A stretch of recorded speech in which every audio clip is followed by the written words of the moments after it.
ताज्या बातम्यांसाठी ABP माझाला subscribe करा आणि बेल आयकॉन प्रेस करा।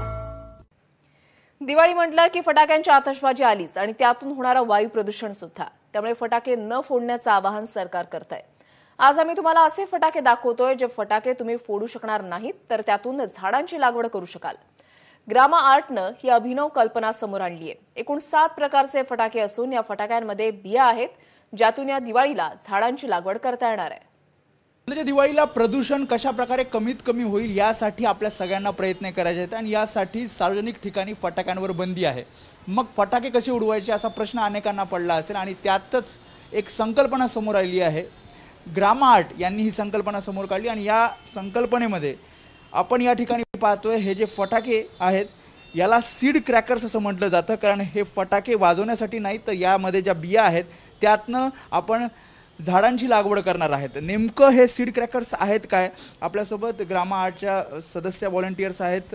मला सांगा कशा प्रकारे हे सीड क्रॅकर्स असणार आहेत आणि यंदाच्या दिवाळीला एक वेगळी संकल्पना तुम्ही समोर घेऊन येत आहे।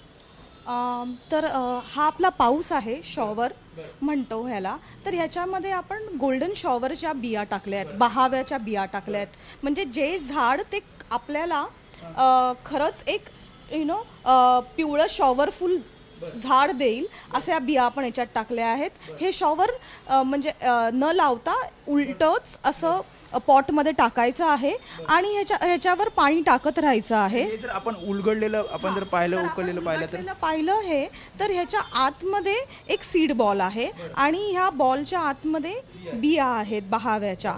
तर आपण हे आतमध्ये लावलं आणि पाणी देत राहिलं तर ह्या बिया आपोआप रुजून येतील। तर एवढा सुंदर प्रतिसाद आहे की लॉंग बॅक आमचा स्टॉक संपलेला आहे, कुठेच म्हणजे आम्ही स्टॉक उरलेला नाही आहे आणि खूप लोकांची मागणी आहे आणि लोकांचे फोन येतच चालले आहेत आणि ते दुःखी आहेत की त्यांना मिळत नाही आहेत फटाके, त्यामुळे सुंदरच प्रतिसाद आहे। कॅमेरामन गजानन बाळापूरकर सह वेदांत ने, एबीपी माझा, मुंबई।